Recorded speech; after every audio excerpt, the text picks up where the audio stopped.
Hey there, cats and kitties. I am the Blues Man, Johnny Blues, and with this video, I'll be discussing my thoughts on episode 5 of the anime series Shouwa Genroku Rakugo Shinjuu Descending Stories. And damn, especially after the very heartwarming, emotional last episode, previous episode, it all went to hell by the end of this one. I was left shaking, my jaw was tense, and I was digging my nails into my palms. I'm like, what the hell is happening? Oh, damn. I'm not sure what the fate of the Yakumo is by the end of this episode, whether or not for sure he has died, or he's had a heart attack, or what, I don't know. It seems very much like he had as close as you can get to a near-death experience, seeing a full-formed vision of Miyokichi as well as Sukeroku, and it's really interesting. In the OP, stood out like sunlight blasting you at dawn as it comes over the horizon. The eyes of Sukeroku as he embraces Yakumo in the OP are just blood red. And that's the first time that's happened in the OP. So it very much stood out to me. And I'm like, uh-oh, that's a harbinger of doom. What's going to happen? And largely, most of the episode is still very much up and up, picking up emotionally speaking from the previous episode where Yotaro, comes Sukeroku. He's still very much having this success, and he's still very much practicing and trying to find his own voice, finding a way through this rakugo called inokori, that Yakumo wants him to practice and perform. He's trying to find a way to implant his own ego into it, give it his own voice and really make it his own, because no two performances of inokori apparently are alike. Even going back to Sukeroku's, the original Sukeroku's, Kanatsu's father, this is something he has just vehemently played back and played back and played back, and really tried to take inspiration from and notes from. And you have, our resident writer dude, this guy who wants to reinvent the wheel that is the Rakugo, who's bringing him tape after tape after tape of all these other versions of that performance. And he says, after listening to all of them, really, none of them are alike. Each is to their own as far as the performer is concerned. And he's afraid that, he doesn't really have a voice of his own. It's more so he's fallen in love with the characters through the stories rather than so much, being about himself. He wants to lift up Rakugo. He wants to lift up the art, lift up the stories, and make the characters the ones that are in the spotlight, not himself. And so there is sort of a lack of ego in that framework for Yotaro, but it's somewhat inspiring to me, this idea that he is still, in a manner of speaking, following his own voice by having a lack of really attaining one for himself, attaining an ego, a way to put his ego into it, inject an ego into it.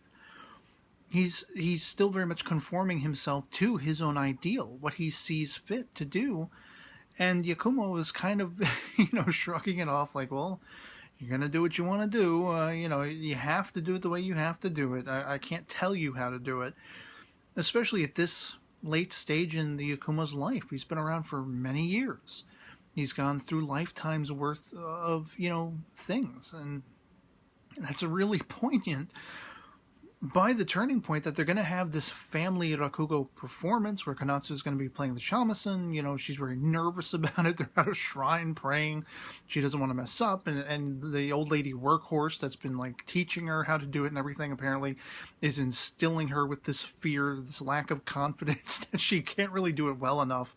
But of course, Yotaro is there being an inspiration to her, being sort of a prompting to her to keep at it, to keep going. And at first I thought maybe we'd actually see Kanatsu performing Rakugo in this, family framework, but I was glad she was still there playing the shamisen, having a part to play.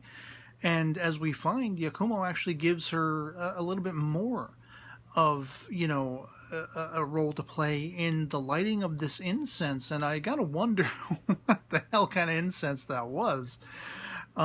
because as I sort of speculated and I assumed, I had a feeling something was meant to happen, especially when I knew Yakumo was going to be going on stage and we were going to be spending some level of the episode, some minutes of the episode, some time seeing what he was performing.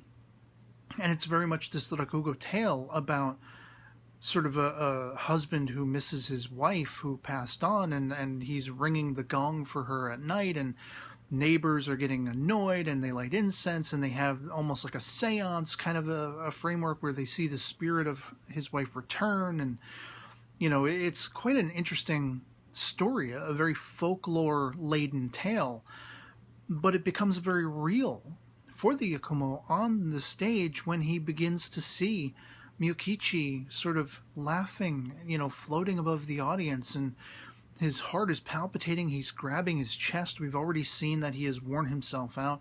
In a prior performance he did, singularly for Yotaro, a former performance by the original Sukeroku, and he was sweating, he was perspiring, he was near, arguably, to a heart attack, something like that.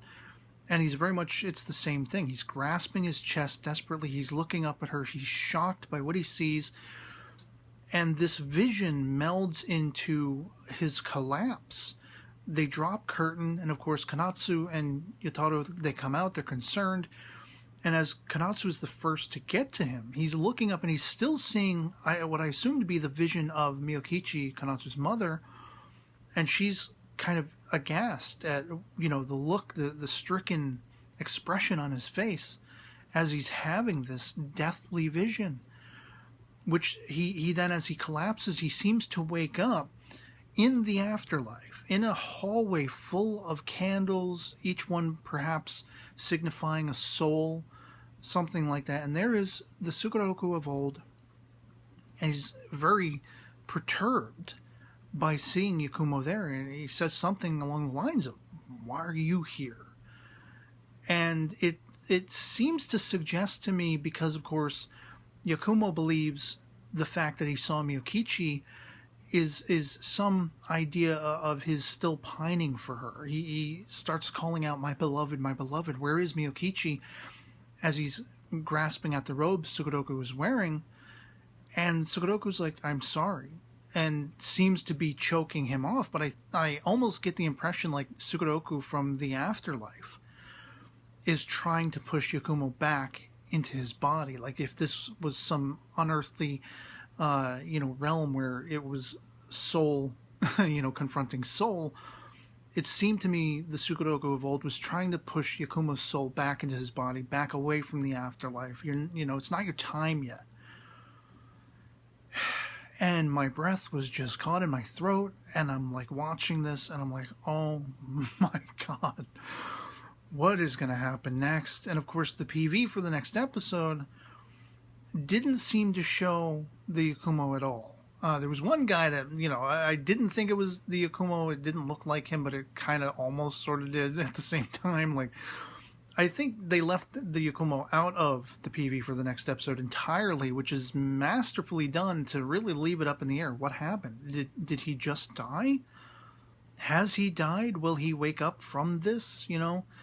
And it seems like there's going to be some tugging at the heartstrings between Yotaro and Kanatsu. It seems like something that happens, whether it be the death or illness of the Yakumo, the ill fate of the Yakumo, something has set Yotaro to crying, and it looks like Kanatsu's somewhat, stricken herself, and you have their son, Shin, kind of looking up between them as they're both holding his hands, and I don't know.